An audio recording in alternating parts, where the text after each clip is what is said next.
Hello, guys, and welcome back to a unique, Approved or not? a unique approved or not because this is our first time ever covering Unearthed Arcana for the series. To explain, the big issue has been that I have felt that previous Unearthed Cons for 2024, or 2025 as it might be, have been mostly rehashes of old stuff. For the most part, I can agree to that. Interesting for us to look at on our own, and there have been exceptions like the Cartographer Artificer, but that one came before we even started doing Approved or not. Right. Anyways, but point is, they have been, for the most part, just rehashing old stuff, so I didn't think it was worth covering in Approved or not, because it would be mostly just ignoring what they actually do. But these are actual new subclasses. We have the Circle of Preservation, the Gladiator, the Defiled Sorcery, and the Sorcerer King Patron, which sounds to me like your patron is just a guy. But a very powerful guy. just Yeah. just throws in the image of a guy with sunglasses. Anyway. Let's just go. So we got the Circle of Preservation Druid. So again, Safeguard we played nature 2014. This is designed for Heal the 2024. world. Yeah, wait, what did... Yeah. Work toxic conserve natural preservation, though a combination of blah, blah, blah, flavor, free, blah, blah, blah. Glancing at spells. Glancing at the spell list, we get Bless. That's the first standout I see here is Bless. I feeded Bless onto my Druid, so Druids can work with Bless, so I'm happy with that. Let's see. Lesser Restoration, Protection Point, Sanctuary is a good one too, honestly. Sanctuary can be really good. I mean, we literally had a moment in our campaign where it came up really well. Beacon of Hope, Plant Growth, Aura of Life, Death Ward, Greater Restoration, and Hall. These are honestly very really solid spell. Honestly, this might be my 10 out of 10 spell list. Like, all these fit with the theme and are really good. So this is very clearly, like, Druids have always been healers. Although 2024 has added a more martial version of it. Healers or crowd control, but yeah. Yeah, but this is definitely a really healer focus. Well, let's see. As a bonus action, you can expend the use of your wild shape. Good. To fill a 15-foot cube originating from a point on the ground you can see within 120 feet of you. Okay. The effect lasts for 1 minute until you have the incapacitating condition or more than 100 feet away from the cube or die. Whenever a creature, including you, ends its turn in the cube, you can grant one of the following benefits.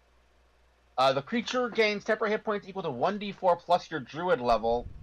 Hey, I've seen this before. Hey, wait a minute. Not as strong, because it's just a 1d4, but still. I mean, it's still really nice. Even if on average it's what, one less on average. I mean, I think druids tend to have. Do druids get more wild shapes than clerics get channel divinities? In 2014, yes. Well, actually, wait. When do druids get unlimited wild shapes? Oh, that's like one of the capstone features. Because clerics get a third channel divinity at 18th level. When do druids get their? There should be a wild. There should be. Wait, they don't have a wild shape count. They should have a. Well, no, they don't improve. At some point, their wild shape just becomes infinite. Okay. This is like very, very late game stuff. Let's take a look at wild shape. Okay, starting at 2nd level. Here we go. Wait, no. You can use your magic actions in the chase. You can use the switch. Your level determines the beast. Okay, no. You can stay a beast. Blah blah blah. You retain the benefits of you choose. I think it's a part of a higher level feature, I think. They've got to have there's got to be the table of how many I get. No, 2014 you only get 2 until like very, very late game. Okay, then I guess I'll just keep looking. It's level 20. It's 20th level. Okay. So I mean, for the most part, it's about equal, but at 20th level, you're going to use this every fight. Oh, absolutely. And you could choose to keeping remove in mind the frightened or poison condition. Honestly, is there an argument to run this druid with a twilight to remove just 2 conditions every round? I guess there's nothing stopping you, yeah. I mean, it would take a... Actually, no. It would. You could get this up in one round because this is a bonus action. Twilight Sanctuary is a action. Oh, you're right. Anyways, so yeah, as a bonus action, you can move. You can move the cube. Well, okay. Although the thing we do gotta keep in mind, this is a smaller. I think it's a small area. It's a 15-foot cube. Well, again, while that is true, the fact that you can move it 30 feet is huge. Oh, it is. It absolutely is. Like, honestly, I see myself using that my bonus action every time Walt's up. Just boop. Just I mean, why keeping the people wouldn't in you? it. Yeah. Anyways, point is, Twilight Sanctuary Druid is an interesting. Honestly, I am shocked that they looked at Twilight Cleric and you were like, we'll do any version of that again. What could go wrong? Well, here's the thing. This isn't as I'm actually OP. gonna make a post. Yeah, I'm gonna make a post in general. Oh, just talking about it today. I was like, Looking at new. It's not as OP. You're right. right, and but the big difference between this and regular Twilight is the area and the fact that this, if you have this up, you would always have to move it. With regular Twilight, it just followed you. True. But I think the fact that you can move it makes it so much more versatile. So as long as you stay with absolutely agreed. So far this Druid. Yeah, it's very strong. This Druid get thumbs up for me. So far.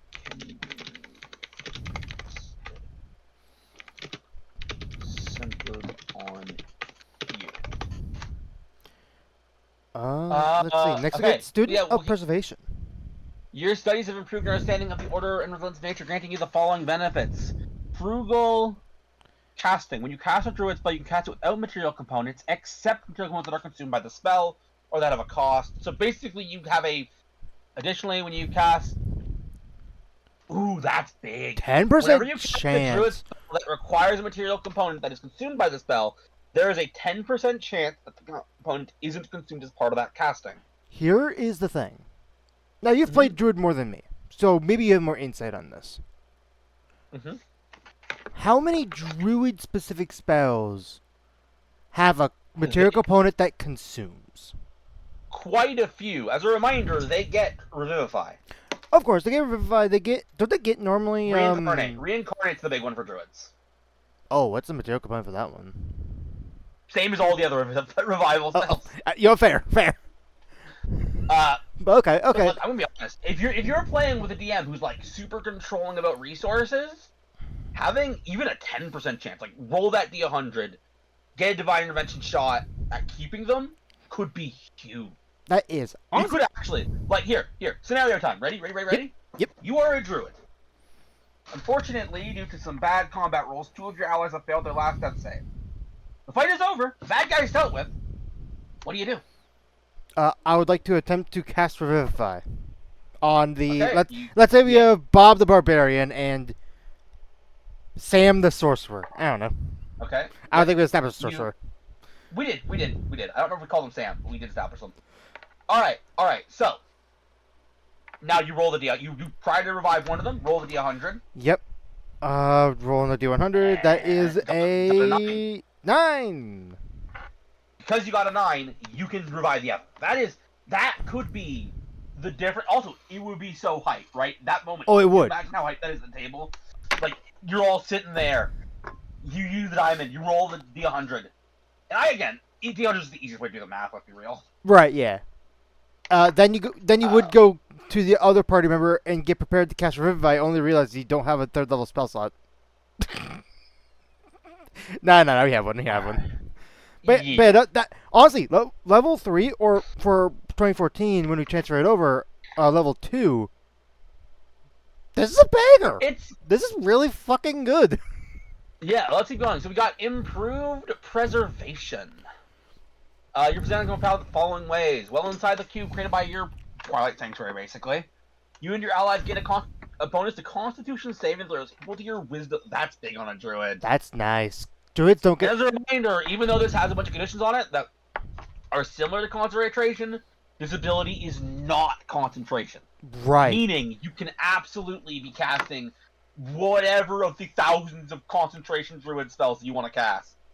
It is, which by the reminder, you get Bless, you get Beacon of Hope. Oh. Aura of I Life don't could be remember if fun. Aura of Life is concentration. It is. Alright, I know Sanctuary isn't, so we can ignore that for this. And But also, yeah.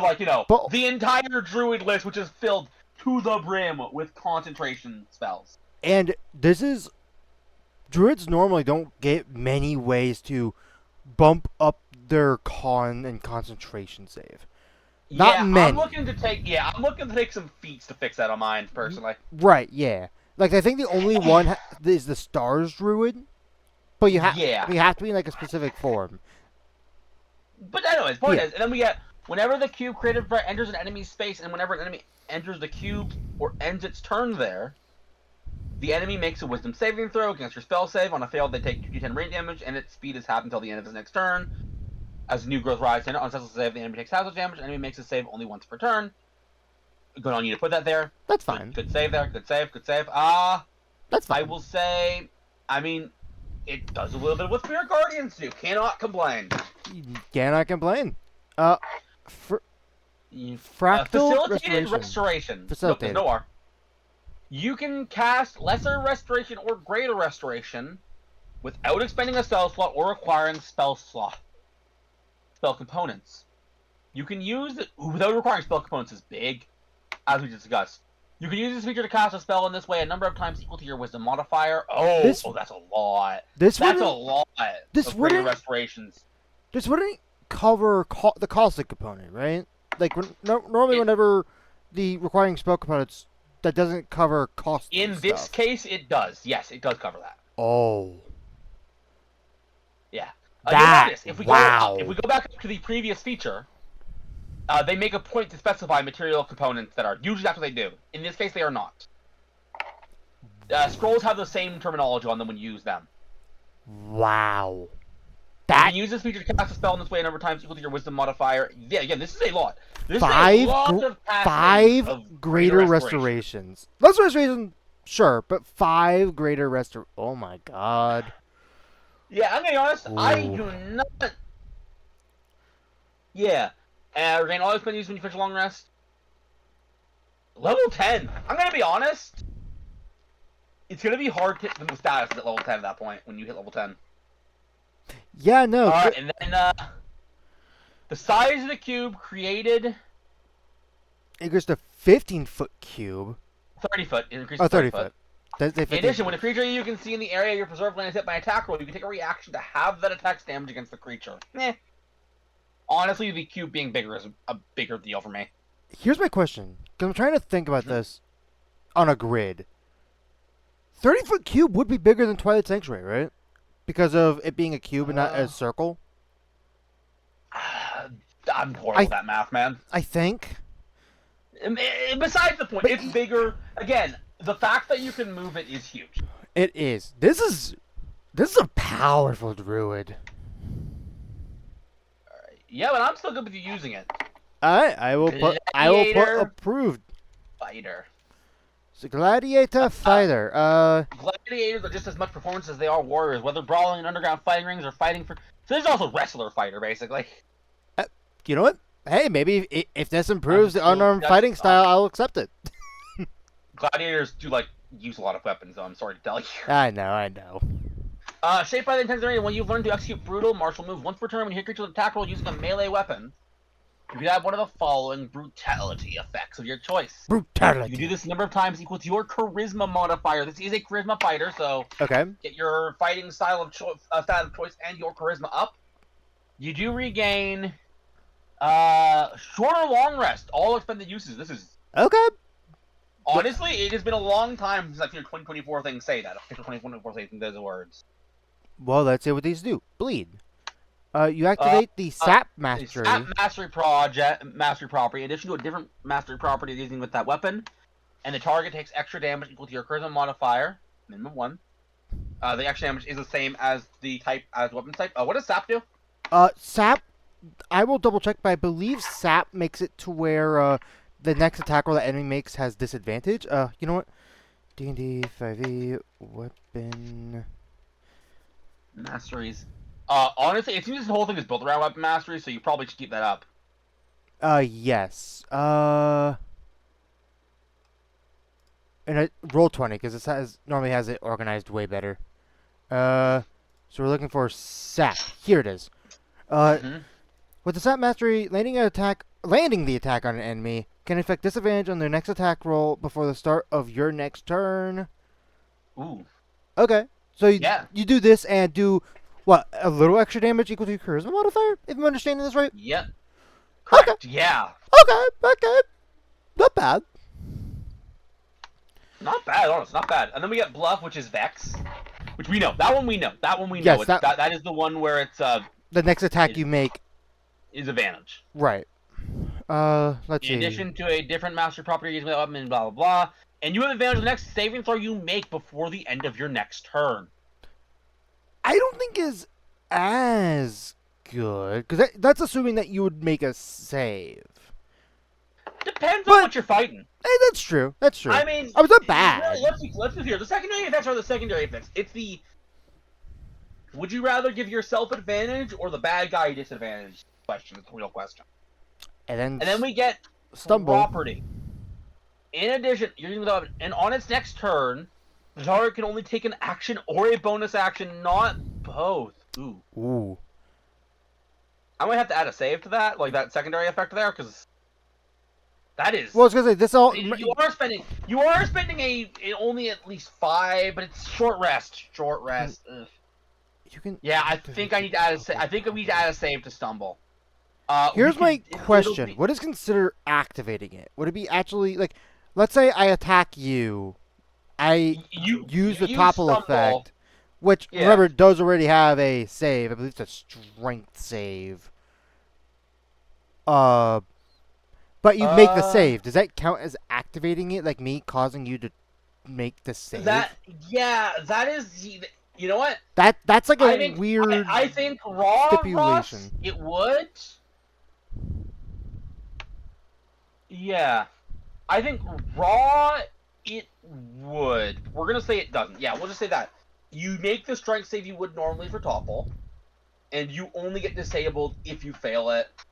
Yeah, that's fair. Yeah, I think that works. That is viable. Right. It makes it better. Yeah. Admittedly, it means that I'll probably just want to use stumble all the time. Gonna be honest. Is there like a limit to the equal to your charisma modifier. Once per turn. Once per turn. That's what I was looking for. Once per turn. Oh yes, once per turn. So you can't spam this, which is really good. Yeah. I'll say all these are viable. I would say. Yeah. Stumble is like by far and far the best. And combat theatrics. You've honed your combat skills, entertaining devastating opponents and dazzling others. You gain the full bonus. Whenever you make a dexterity, acrobatics, athletics, you gain a bonus to the check equal to your charisma modifier. Okay. You gain proficiency in one of these skills of your choice. Lovely, lovely, lovely. Extra proficiencies, and we're better at proficiencies. That's neat. You learn to dodge a kind of blows from your opponents. When an enemy hits you with a melee attack roll, you can react to add your charisma modifier to your AC against the attack. That single attack. Causing the attack to miss. If this reaction to cause the attack to miss, you can react with a powerful counter attack as part of the same reaction. Okay. Make an attack roll with a melee weapon against a creature. If this attack hits you, you can use one of your brutality effects on the target without expending a. Oh, that is awesome! Ooh, so like you try to punch me, I block with my arm, but I just sucker punch you right in the face. I will note, in this case, stumble is not going to be as powerful. Unfortunately. I would argue it is, but not in all cases. If the enemy like charges at you and like, let's say it's a zombie and you know it ran, let's say, 20 feet. You do the topple. Oh, you knock him down. He doesn't have enough movement speed to get back up. I mean, I guess in that case, just the natural thing of knocking them. Right. Knocking them prone. But I am more talking about, like, disabling them. You're not really going to get a lot of benefit out of that. I think I would choose Bleed. I think I would, too. Once this counterattack hits you, you can't use this feature to make another counterattack until you finish a. Ooh, that's a. Or you can restore Ooh. use of the No, my counterattack friend with uses. second wind. So, Ooh. that's a That really just depends on how high your charisma is, because you add your charisma, Mhm. and that determines it. But would blocking the attack be more valuable than second wind? Did they buff You can second still. wind? To be clear, you can always do the block. It's the extra counterattack that you are losing. Oh, it's just the counterattack we're losing. Yes. Okay. So yeah, you can always block, but that extra, so that changes a lot right there. That does. Still And good, to be clear. fighters get more. This would not be as good in 2014, but 2024 fighters get more uses of second wind. They do, but second wind also does a lot more, which is this is definitely demonstrating. That's true. Boulder brutality. I'm guessing we get more brutalities. Yeah, we get more You brutality. can activate cleave Let me double check. and add your ability to modify the damage is part of the. That's Let me double check. basically the same as Cleave really. does. Cleave. Here we go. The cleave property allows you to use heavy weapons to hit multiple opponents. Whenever you hit a creature with a melee attack, you can make another melee attack roll on a second creature you can see within 5 feet of the first one. On a hit, the second creature takes damage equal to the weapon without additional ability modifier. Alright. So you know basically, this adds +5 to the damage if you end up hitting that with that second attack. Honestly, not bad. Well, no, let's not say plus. Oh, yeah. It would be right. Yeah. You're correct. I thought that was great. Honestly, that's really good. Rush. You can activate the push master property in addition to those a different master property, blah blah blah, and you can immediately move up to your speed without provoking opportunity attacks. Cool. Do I need to look at push for you or no? No, I think I know what push does. It's pretty self-explanatory. But honestly, here's what I'm thinking: take a 2-level dip into rogue. Oh, rogue. Oh, okay. Yeah. A 10-level dip into this, and then you know what you got in a situation here? You've got your regular movement of 30 feet, let's assume. Okay. Your bonus action dash. And your rush movement. We're rushing down the battlefield. You have got a fighter that can basically get away with an action dash while still taking their full turn. That is huge. Okay. And then stagger. You can activate the slow in addition to different blah blah blah, and the target has disadvantage on the next saving throw it makes before the end of your next turn. Could be huge if you combo it, depending on what the initiative order says. Yep. Whenever you use your second wind to gain hit points, you regain an expended use of brutality. Ooh. And expended use. You also regain expended use of brutality whenever you use your action surge. I don't believe you got more action surges. Either way, it is still. It means that there are ways to restock it is perfectly fine. Yeah.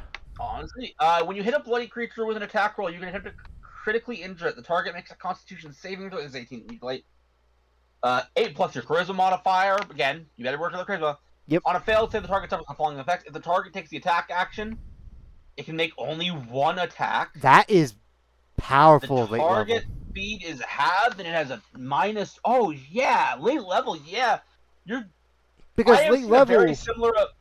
Yeah, I have seen. There are monsters even in early games that are built around taking a lot of attacks.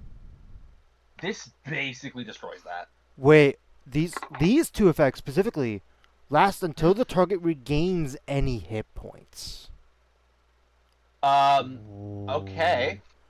Once target fails its saving throws against this feature, you can't use it again until you finish a long rest. Failed its save. Honestly, I am loving that new philosophy. Honestly, yeah. Honestly, I was worried because gladiators and champions. Yeah. But honestly, this is neat. This is neat. Yeah. Clearly when they were designing this, were let's make an entire subclass built around the new weapon mastery system. And I think they succeeded for the most part. Wild sorcery. The last sorcery we looked at for Unearthed Arcana was pretty strong. Let's see what this does. Once per turn, when you roll damage for a spell you cast using a spell slot, okay, you can siphon your life energy into the spell and empower it. Roll a number of your unexpended hit point dice. Up to a number equal to half your level. The level of the spell slot expended. Rounded up, minimum of 1 die. They got us there, so okay. You can use some level 1 points. Okay. And add the total roll to 1 damage roll of the spell. Those hit point dice are then expended. So that's a D6. Or do some multi-classing shenanigans and it can be a D12. Wait, let me, They don't say sorcerer hit points, they hit dice up there, do they? You're right. It doesn't. It doesn't. I was rereading it to double check. Yeah. But yeah, But okay. So yeah, you can do some. You can do some multi-classing. In fact, I would say this is a really good subclass 2 multi-class. Instead of drawing on your own life force, when you use this feature, you can try to steal life from another creature you can see within 30 feet of you. Con save, spell save DC. If they're immune to exhaustion, they automatically succeed. On a failed save, in place of rolling your hit point dice, roll a number of the creature's unexpended hit point dice up to and blah blah. You then add the total roll. Yeah. Spell, and those hit point dice are expended for the creature. Once a creature fails its save against lifesteal, you can't use lifesteal again until you finish a long rest, or you expend 3 sorcery points. This would be more of a youth question. Mm-hmm. How do monster hit dice scale, really? They tend to have a lot more than players for the CR. Okay. Also, have you ever seen a monster stat block's hit dice actually matter? In the context of what hit dice would normally be used for, aka like a short rest and whatnot. I mean, if they took a short rest, it would. But you're right in that, yeah, normally it doesn't. Okay. But, yes, monsters do have hit dice. It is a mechanic. And they're even reminding us here. Monsters, like player characters, have hit dice. They are typically denoted in the monster's stat block as part of the parenthetical after the blah, blah, blah. Any creature, both characters and monsters, can expend... Yeah, they can. When a monster is first encountered, assume that it hasn't expended any of its hit dice. Don't be an asshole, DM. And so... Honestly, that's fair. That is entirely fair, because I could see a very asshole DM being like, okay, I'd like to use lifesteal on Bob the Beholder. He failed his save, but Bob the Beholder took a nasty beating just before he got here. Had to use every single hit dice up. So here's my question. Looking back on this feature, do we just trigger one of these 2 effects when we cast a spell, or is it a whole... So here's how it works for my reading. Even if lifesteal fails, you can still use your own hit dice. Okay. And then we got that thing of once a creature fails... Yeah, then obviously we can't do that anymore. We have to do our own hit dice. Right. I will say, because of the nature of this, if you're going to play this subclass, you're probably going to want to have a decent healer on deck, because I'm going to be honest. Losing your hit dice is a high cost. It means that you're probably not going to want to stun them during short rests. Especially as a sorcerer or wizard. Those are like the smallest hit dice in the entire game. Yeah. Yeah, I will say, I'm playing a barbarian with a Crown of the Wrathbringer, which is an item that lets you expend your hit dice to act. Basically, it's an item that does what it is for any attack. Expending hit dice and stuff. And the big thing is to like, oh no, short rest, what if I lose all my hit dice? Point is, right. Keep in mind, also, because you're going to be using it as a resource, depending on the nature of your game, it might be worth remembering that you only get like half of them per long rest. Like only go up to half your maximum. Or get half your maximum, rather. Yeah. That might matter. Oh, we get... Again, they put the spells... An extra spell list, which, let's see. Blindness, Deafness, Inflict Wounds, Bestow Curse, Vampiric Touch, Blight, Blight's Fun. Anti-shell contagion, they're fine. They're fine. Finalist. You learn further ways to tap into the corrupting magic within yourself, granting you the following benefits. Defiler's Ward. Take a bonus action to transform sorcery points into a spell. Oh, when you do this, you can breathe your body in a protective web of defiling energy. Roll a number of d6 to the level of the spell slot created. You gain temporary hit points equal to the total. Ooh, this is nice. This is like a thing sorcerers love doing. If a creature hits you with a melee attack while you have them, they take necrotic or poison damage. Your choice. I would definitely choose necrotic damage. Damage dealt by your sorcerer spells and sorcerer features ignore resistance to necrotic and poison damage. Then I guess the only thing I'm worried about is immunity in that case. Here's the thing, though.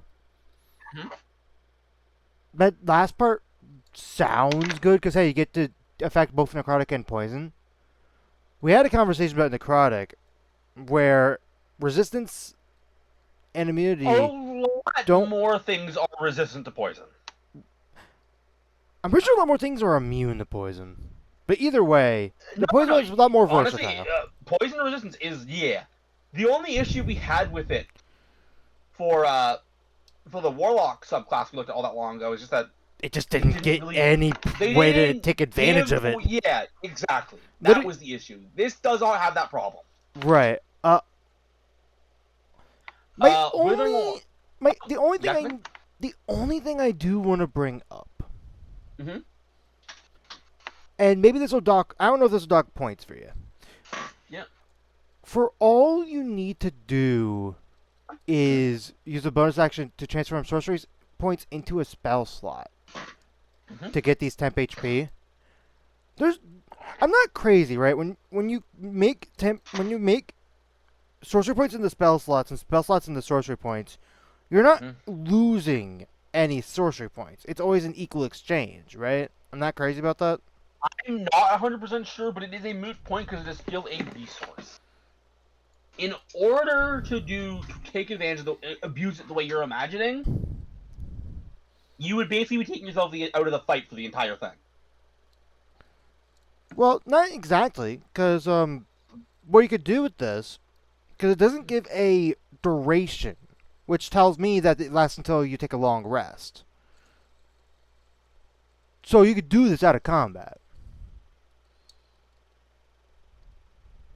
Ross, do you remember that temporary hit points don't stack?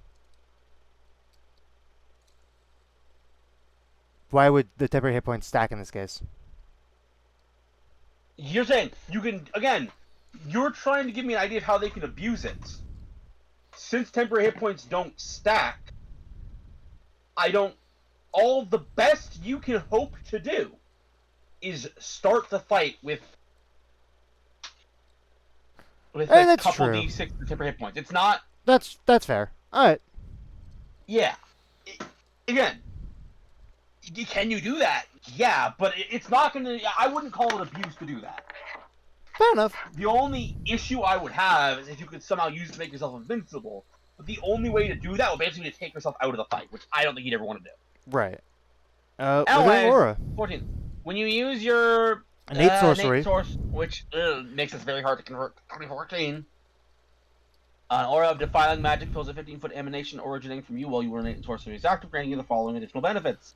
When an enemy within the aura hits you with an attack roll, you can reduce that attack's total damage against you. It is your charisma modifier, so it'll be 5. Not that much, okay. When an enemy dies within your aura, you regain 1d4 sorcery points. Oh!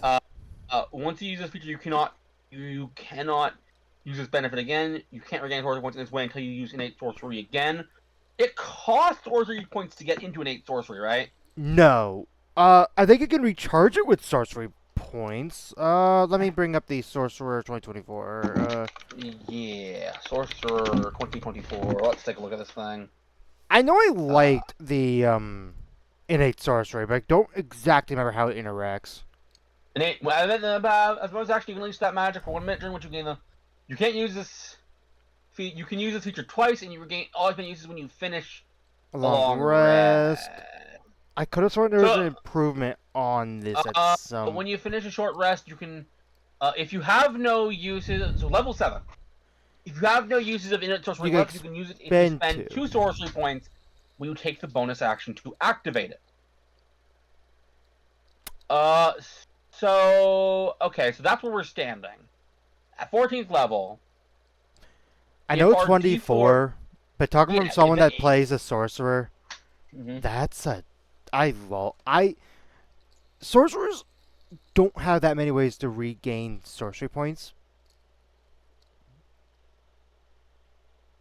Yeah, this can... Correct. This can be very, very powerful. The big thing I am wondering is, I think this can be used to get infinite uses out of this, but it would be work. So I am not too worried.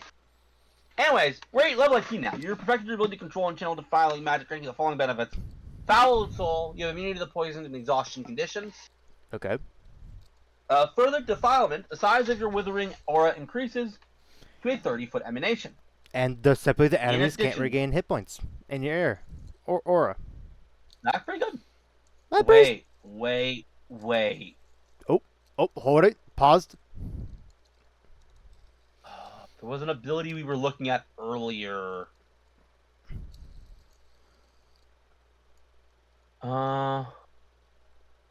Lifesteal? Is that the one you were looking at? Was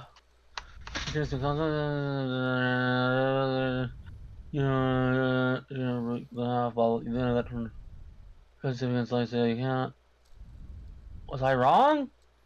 No, I think I must have been... What were you thinking of? I could have sworn we spread something that was like, they can't do something unless they heal. No. That was the fighter. That was the fighter. Okay. And, well, they do some kind of combination with them, that's crazy. Oh, yeah, no. Besides everything, and he can't regain hit points with your aura.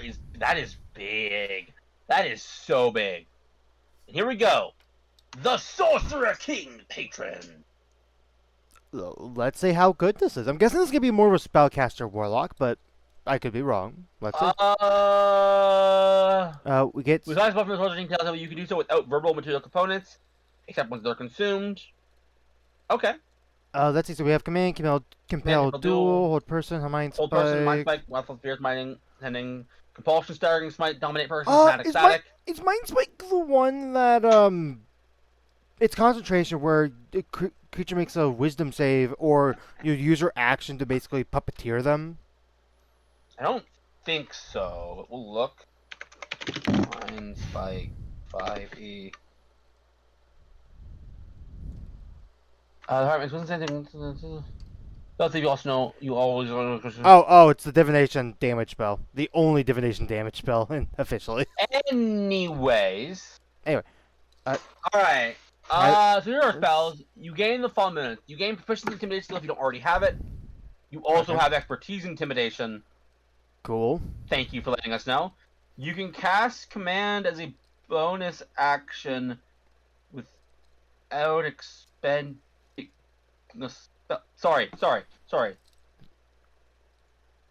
That's funny. That is hilarious. Isn't this a part of the Warlock Gary made? Yeah, that's why it's hilarious. Can we take a screenshot and just send it to him?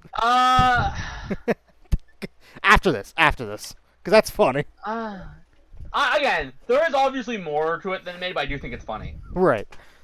Which... Copy. You can cast... that depends on slot. You can use it another time to clear charisma modifier, and you regain all offense when you finish a long rest. Ooh, boy. The only complaint about this is not even because of the ability. It's the fact that 2024 ruined... Okay, not ruined. Ruined might be going a little far. But they neutered command a little bit in 2024. How so? What do they do? They made it to where you can't use extra words. Like, it's just whatever words are on the list. Is it? Yeah. No. That's a change that I'm pretty sure you said that we would just flat out ignore. Yeah, you can choose the command from these. Yeah. We're ignoring that. I mean, the options are still fine, but come on, where's the creative use? Where are the finesse? Out of it. Anyways, level 6. Decisive. Your patron's power surges through you, allowing you to Decisive Edict. Edict. My bad. When you cast a spell using a packed magic spell slot, you can cause profane power up to a 30-foot emanation originating from you. For each creature you can see in the emanation, choose one of the following effects. The creature has an advantage on attack rolls until the end of its next turn. Ooh, that's nice. Okay. The Oppress. creature must succeed on a wisdom saving throw against your spell save DC or have the frightened nature until the end of its next turn. Also pretty good. Once you use the feature, creatures can take for a short or long rest. You also regain use of the feature when you use magical cunning, which That one is basically Warlock gets half their pack slots back, I believe. right. You learn. That's okay. You learn to rebuff those who challenge or the might. When an enemy hits you with an attack roll, you can take a reaction to force the enemy to re-roll the d20, and the enemy must use the new roll. I know this wording.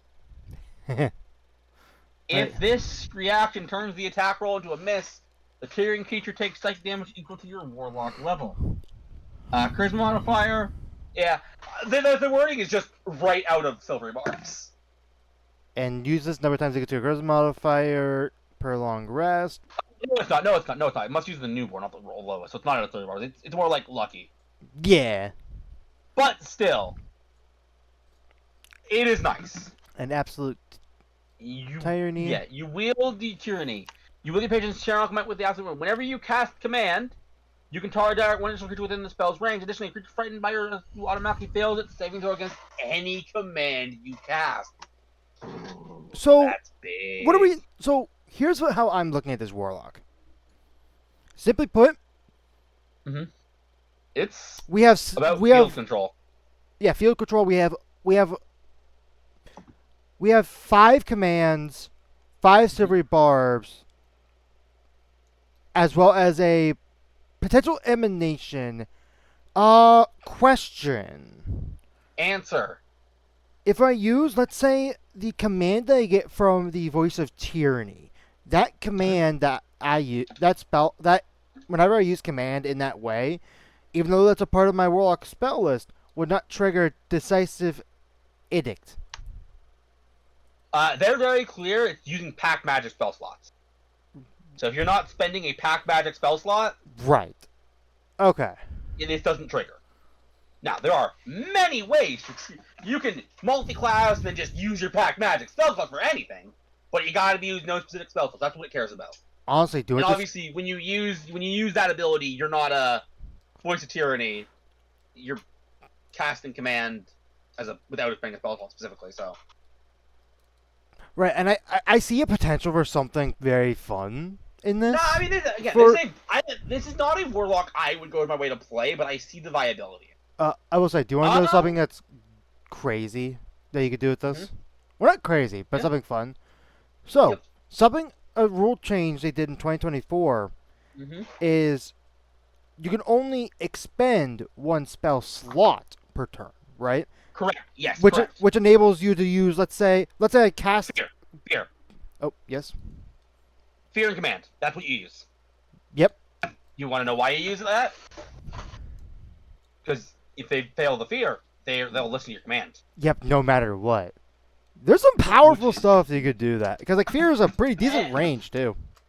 Anyways, I'll be honest. These are all solid. Solid. Yeah. You know what? First time we look at something and... I think they're finally getting the 2024 design philosophy down. Yeah, no. Honestly, all these are not bad. I dread to say this. I want to see a Ranger in the next one. Ranger needs a good official subclass, and it's not had one. Yeah. 2014 Rangers got plenty, to be clear. 2014 Rangers had some solid ones. Thank you for joining us for a special episode. See you later. Bye-bye. Yep. Auf Wiedersehen.